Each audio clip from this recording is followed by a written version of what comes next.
تركت الخلق ترى في رضاك وأيتمد يا لكي يراك ولو قطعتني في الحب رما لما عن فؤاد إلى سواك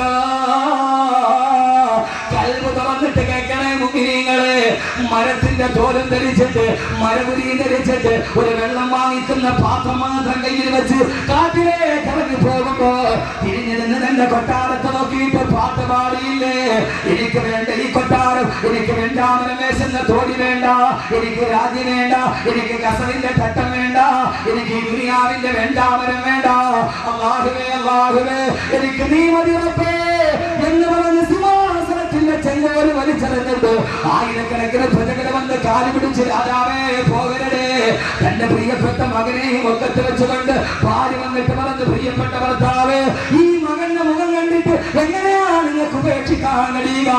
പ്രിയപ്പെട്ട പൊന്നുമോന്റെ ചിരി കണ്ടിട്ട് തന്റെ കണ്ണുകളെ പടച്ചറപ്പിനെ കടച്ചു പിടിച്ച് രാജ്യം വിട്ടിട്ടോടിയ മനുഷ്യനാണ്. രാത്രിരാ സമയത്ത് വല്ലാതെ മഴ തീർത്തു പെയ്യുമ്പോ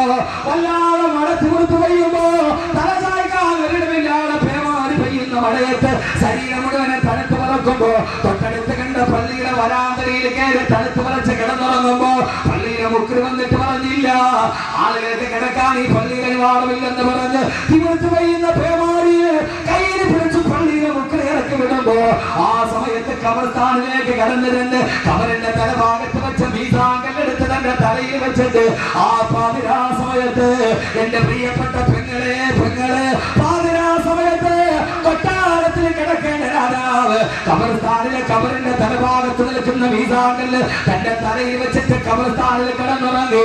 സുൽത്താനുൽ ആരിഫീൻ, ലോകത്തിലെ കറാമത്തുകളുടെ ഉടമസ്ഥരുടെ നേതാവ് ബഹുമാനപ്പെട്ട സയ്യിദുനാ ഇബ്രാഹിം ഇബ്നു അദ്ഹം റളിയല്ലാഹു അൻഹു എവിടെ കിടന്നുറങ്ങി? കൊട്ടാരത്തിന്റെ കോടികളുടെ കടവിട്ടിട്ട് കബർസ്ഥാനിലെ മീസാങ്കല്ലിൽ കിടന്നുറങ്ങി സയ്യിദുനാ ഇബ്രാഹിം ഇബ്നു അദ്ഹം റളിയല്ലാഹു തആല അൻഹു. എന്താ കാര്യം? കോടികളുടെ കൊട്ടാരം വിട്ടിട്ട് കബർസ്ഥാനിലെ മീസാങ്കല്ലിൽ തലയിൽ വെച്ചിട്ട് കിടന്നുറങ്ങി. ആര്? എന്റെ സാധ്യതയില്ലേ? സാധ്യതയുണ്ട് സഹോദരങ്ങളെ. അള്ളാഹു വിചാരിച്ചാൽ ആ കൊട്ടാരത്തിനകത്ത് കിടന്നുറങ്ങാം. പക്ഷെ മനസ്സ് വിട്ടു. നിഴലിനോടുള്ള പ്രണയമില്ല, മനസ്സ് വിട്ടു. കൊട്ടാരത്തിലെ പരിചാരിക രാജാവിന്റെ റൂം അടിച്ചു തൂത്തോണ്ടിരിക്കുക. ഒരു നിമിത്തം വേണം മനുഷ്യന്മാരെ, അടിച്ചു തൂത്തോണ്ടിരിക്കുക. ആ സമയത്ത് പരിചാരിക പോയി രാജാവിന്റെ പട്ടുമറ്റയിലും എല്ലാം തൊട്ടു നോക്കി. എന്താ മിനുസം, നല്ല സുന്ദരമായ കടപ്പറ. പോപ്പ് ഗായിക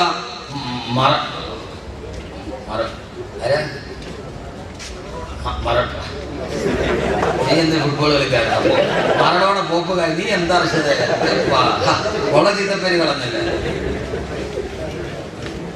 മറഡോണ പോപ്പ് ഗായിക ഇല്ല.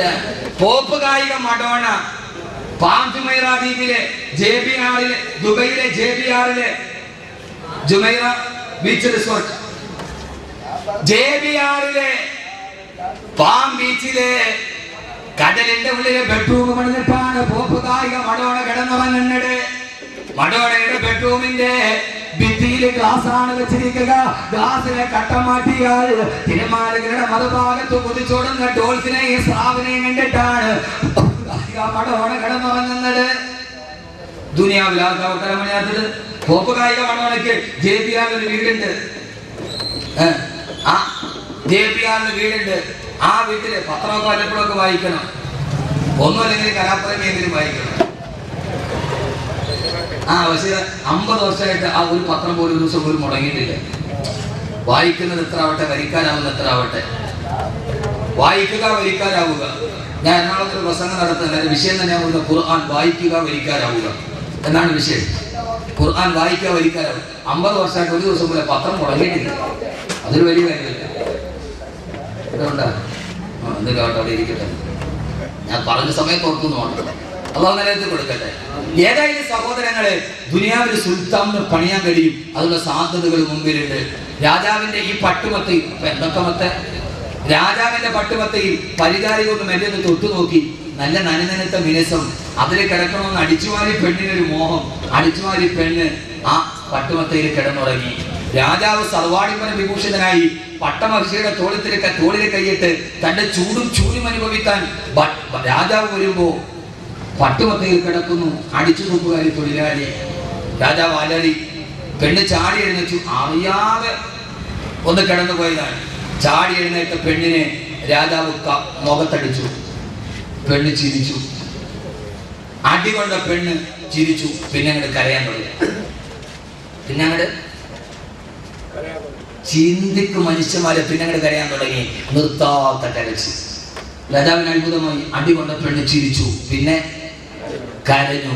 രാജാവ് പെണ്ണിനോട് ചോദിച്ചു, പെണ്ണെ അടി തന്നപ്പോ ആദ്യം നീ ചിരിച്ചു, പിന്നെ കരഞ്ഞു, എന്തേ കാര്യം? പെണ്ണ് പറഞ്ഞു, എന്റെ രാജാവിന്റെ ഈ മിനിമിനിത്ത കൈ, രാജ്ഞിയുടെ കവളത്ത് മാത്രം തലോടുന്ന അങ്ങയുടെ കൈ ഒരടിക്കാൻ വേണ്ടിയാണെങ്കിലും എന്റെ കവളത്തൊന്നും തൊട്ടല്ലോ. ആ ഒരു അതോർത്തിട്ട്, രാജ്ഞിയുടെ കവളത്ത് മാത്രം തലോടുന്ന അങ്ങയുടെ കൈ ഒരടി കിട്ടിയിട്ടാണെങ്കിലും എന്റെ കവളത്തൊന്ന് തൊട്ടല്ലോ. അതുകൊണ്ട് ആ സൗഭാഗ്യം ഓർത്തിട്ട് ഞാൻ ചിരിച്ചതാണ്. പിന്നെയാണ് ഞാൻ ഓർത്തത്, അറിയാതെ ഒരു 10 മിനിറ്റ് ഈ പട്ടുമത്തയുടെ സുഖം ആസ്വദിച്ച് ഞാനിവിടെ ഒന്ന് കിടന്നുറങ്ങിയതിന് അങ്ങ് എന്നെ ഒരു പ്രാവശ്യം അടിച്ചെങ്കിൽ ഈ ആയുസ് മുഴുവനും ഈ പട്ടുമത്തയിൽ കിടന്നുറങ്ങുന്ന നിങ്ങളുടെ യജമാനായ അല്ലാഹ് എത്ര പ്രാവശ്യം അടിക്കുന്നു ഓർത്തിട്ടാണ് ഞാൻ കരഞ്ഞത് എന്ന് പറഞ്ഞു. എന്റെ രാജാവിനെ ഞാനറിയാതെ 10 മിനിറ്റ് കിടന്നപ്പോ എന്റെ യജമാനായ നിങ്ങൾ എന്നെ അടിച്ചു. പക്ഷേ കാലാകാലം കിടക്കുന്ന നിങ്ങളുടെ യജമാനായ തമ്പുരാൻ നാളെ എത്ര പ്രാവശ്യം അടിക്കുമെന്നോർത്തിട്ടാണ് എന്റെ രാജാവിന് ആഹാരത്തിൽ കിട്ടുന്ന അടിയോർത്തിട്ടാണ് ഞാൻ കരഞ്ഞതെന്ന് പരിചാരക പറഞ്ഞു. ആ സമയത്താണ് ഈ രാജാവാണ് ഇബ്രാഹിമിന് അദ്ദേഹം. ആ സമയത്താണ് രാജാവിന്റെ മനസ്സിൽ അല്ലാഹുവേ, ശരിയാണല്ലോ തമ്പുരാന്, ഈ നിഴലിനെ പ്രണയിച്ച് ദുനിയാവിൽ കിടക്കുന്ന ഞാൻ നാളെ ആഖിറത്തിൽ എത്ര പറയേണ്ടി വരും. രാജാവ് വിട്ടു. രാജാവ് വിട്ടു. എന്റെ പ്രിയപ്പെട്ട സഹോദരങ്ങളെ, അങ്ങനെയാണ് രാജാവ് പിന്നെ കൊട്ടാരം വിട്ടിട്ട് നിഴലിനെ വിട്ടിട്ട് ആഖിറത്തെ സ്നേഹിച്ചത്. അപ്പൊ പിന്നെ ആഖിറത്തെ സ്നേഹിച്ചപ്പോ തലയിൽ തലയണയല്ല മീസാൻ കല്ലായി മാറി. മീസാൻ കല്ലായി. രാജാവ് തെറ്റിനോട് വിട പറഞ്ഞു. ഇപ്പൊ നമ്മളെ സംബന്ധിച്ചോളം അങ്ങനെയല്ല.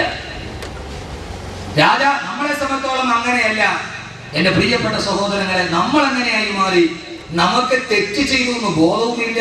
ഇനി അഥവാ തെറ്റ് ചെയ്തു എന്ന് ഒരാൾ പറഞ്ഞാൽ തന്നെ അത് തെറ്റാണെന്ന് നമുക്കൊന്ന് തോന്നുന്നുമില്ല. ഏറ്റവും ഒരു അപകടം ഇത്. അടിവരയിട്ട് കേൾക്കണം, പ്രത്യേകിച്ച് എന്റെ പ്രിയപ്പെട്ട ചെറുപ്പക്കാർ. തെറ്റ് ചെയ്തു, ആ തെറ്റ് ചെയ്തു എന്നുള്ളത് ബോധമില്ല. ഇനി ആരെങ്കിലും ബോധ്യപ്പെടുത്തി തന്നാലോ അതിന് തെറ്റാണെന്ന് അങ്ങനെ പറയാറുമില്ല. ഇപ്പൊ ഏറ്റവും ഒരു അവസ്ഥ എന്താണെന്നറിയോ? ദുനിയാവില് ഏറ്റവും പ്രധാനപ്പെട്ട ഒരു അവസ്ഥ എന്താണെന്നറിയോ? ചെയ്യുന്നത് തെറ്റാണ് എന്നൊരു ബോധം ഇല്ലാതെ. പണ്ട്, വളരെ പണ്ട്, നിങ്ങളൊന്ന് ആലോചിച്ച് നോക്കി, വളരെ പണ്ട് മൊബൈലൊന്നും ഇല്ല. ആകെ ഒരു അന്യ പെണ്ണിനെ എങ്ങാനും ഒന്ന് നോക്കിയാൽ അതൊരു പാപമാണ്. ഉപ്പ വിളിച്ചിട്ട് അടിക്കും, ഇല്ലേ? എന്താ പറയാ? മൊബൈലില്ല, സാങ്കേതിക വിദ്യ. ഒന്ന് ചിന്തിച്ചോ, ഒരായത്ത് പറയാൻ ഞാൻ പറഞ്ഞു, ഒന്ന് ചിന്തിച്ചു നോക്ക്. മൊബൈലില്ല, ഫേസ്ബുക്ക് ഇല്ല, ചാറ്റിംഗ് ഇല്ല, ഒരു സാധ്യതയില്ല. ആകെ ഒരു പെണ്ണിനോടുള്ള ഇഷ്ടം പറയാനുള്ള ആകെ മാർഗം, അവൾ സ്കൂൾ വിട്ട് വരുന്ന വഴിയിൽ തലേ ദിവസം രാത്രി ആരും അറിയാതെ, ഉപ്പയും വാപ്പയും ഉമ്മയും അറിയാതെ, ഹൃദയത്തിന്റെ ചിതറിത്തെറിച്ച വികാരങ്ങൾ ഈ എഴുതിയത് മാതിരി പേടിച്ച് വിറച്ച് വീട്ടിൽ നൽകാൻ പറ്റുന്ന വാപ്പ അറിയും. ആടിന് വളർത്തുന്ന ആട്ടുംകുട്ടി പോയിരുന്ന് ആട്ടുംകുട്ടിലിരുന്നിട്ട് ആരും അറിയാതെ വെള്ളപ്പേപ്പറിൽ എഴുതിയ പ്രണയലേഖനം രാവിലെ വരുന്ന കുട്ടിയെ കാത്തു നിന്ന് തെങ്ങിന്റെ മറവിൽ നിന്നോ അവൾ വരുന്ന സമയത്ത് പയ്യേറിയും അപ്പുറത്തെ മരത്തിന്റെ ചവിട്ടി പോയി നമ്മൾ എടുക്കുന്നുണ്ടോ നോക്കും. ഇതാണ് പണ്ടത്തെ ഒരവസ്ഥ, അല്ലേ? എല്ലാം മുത്തഖീനല്ല, അവർക്ക് അങ്ങനെ വിഷയമായിരുന്നു. യഥാർത്ഥത്തിൽ ഇങ്ങോട്ട് നോക്ക്, ഞാൻ തമാശ പറയാം, ഇങ്ങോട്ട് നോക്ക്. അറിഞ്ഞാൽ അന്ന് വാപ്പ തെങ്ങിനെ കെട്ടിയിട്ടിട്ട് മകനെ അടിച്ചിരിക്കും, ഉറപ്പാ, ഇല്ലേ? അങ്ങനെ അടി കൊണ്ട് എത്ര ആളുകളുണ്ട് ഇവിടെ? കൈവക്കി അവരിട്ടിട്ടുണ്ട്. സാലിമസിനെ നല്ല അടി കൊടുത്തിട്ടുണ്ട്.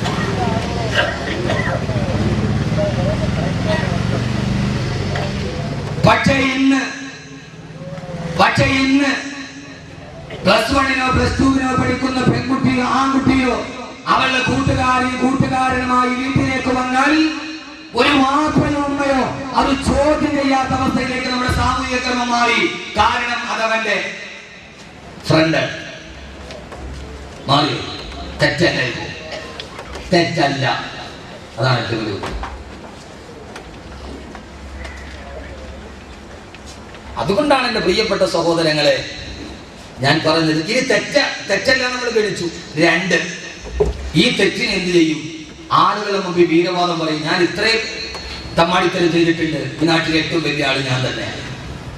എന്റെ പൊന്നു ചെറുപ്പക്കാരെ നോക്ക്, വൈകുന്നേരമാകുമ്പോൾ വെയിറ്റിംഗ് ഷെഡിലോ കടപ്പുറത്തോ അല്ലെങ്കിൽ 10 ഏക്കർ ഫുട്ബോൾ ഗ്രൗണ്ടിലോ ഒന്നോ അല്ലെങ്കിൽ നിങ്ങളുടെ മുബാറക്കായ സ്ഥലം ശംഖുമുഖം ബീച്ചിലോ പാതിരാ സമയത്ത് 10 ചെറുപ്പക്കാർ വന്നാൽ ആ ചെറുപ്പക്കാർ പറയുന്ന കാര്യമല്ല, ഫേസ്ബുക്കിൽ എനിക്ക് എത്ര ലൈക്ക് ഉണ്ട്, എത്ര ആളുകൾ ഫ്രണ്ട്സ് ഉണ്ട്, ഞാൻ എത്ര പേരുമായി ചാറ്റ് ചെയ്യുന്നുണ്ട്, ഏതൊക്കെ പെൺകുട്ടികളുടെ മൊബൈൽ നമ്പറുകൾ എനിക്കറിയാം, ആരൊക്കെയായിട്ട് ഞാൻ വിളിക്കുന്നുണ്ട്, ആരൊക്കെയായിട്ട് ഞാൻ സംഗമിക്കുന്നുണ്ട് എന്ന് കൂട്ടുകാരുമൊക്കെ പാതിരാ സമയത്ത് ഒന്നിച്ച് വട്ടമിരന്ന് പരസ്പരം പറയുകയും ഏറ്റവും ഒരു പെണ്ണുമായി ബന്ധമുള്ളവൻ അവന് ശക്തവൻ കേവനാവുകയും അവനെ പൊട്ടിക്കാൻ നാളെ ഒരേയെ എവിടെ കിട്ടുമെന്ന് തേടി നടക്കുന്ന, തെറ്റ് ചെയ്താൽ ആ തെറ്റിനെ വിളിച്ചു പറഞ്ഞ് ഏറ്റവും തെറ്റ് ചെയ്യുന്നവൻ വലിയവനായി മാറുന്ന ഒരു ക്രമത്തിൽ നമ്മൾ ജീവിക്കുമ്പോൾ എന്റെ പ്രിയപ്പെട്ട ചെറുപ്പക്കാരെ നിങ്ങൾ ഓർക്കുക, നൂറ്റാണ്ടുകൾക്ക് മുമ്പ് ഒരു ഖുർആന്റെ ആയത്തിറങ്ങിയ സ്ഥലത്തേക്ക് നിങ്ങളെ ഞാൻ വിളിക്കുകയാണ്.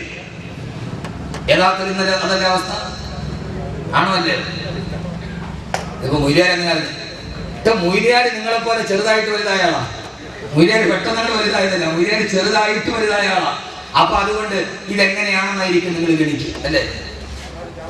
തെറ്റ് ചെയ്യുന്ന വലിയ പ്രശ്നമായിട്ട് നിങ്ങൾ വലിയൊരു തെറ്റ് ചെയ്യുന്ന ഒരു ബോധമുണ്ടായാലേ അതിൽ നിന്ന് മാറും. തെറ്റ് ചെയ്യുന്നു മാത്രമല്ല, അത് പരസ്യമായിട്ട് വിളിച്ചു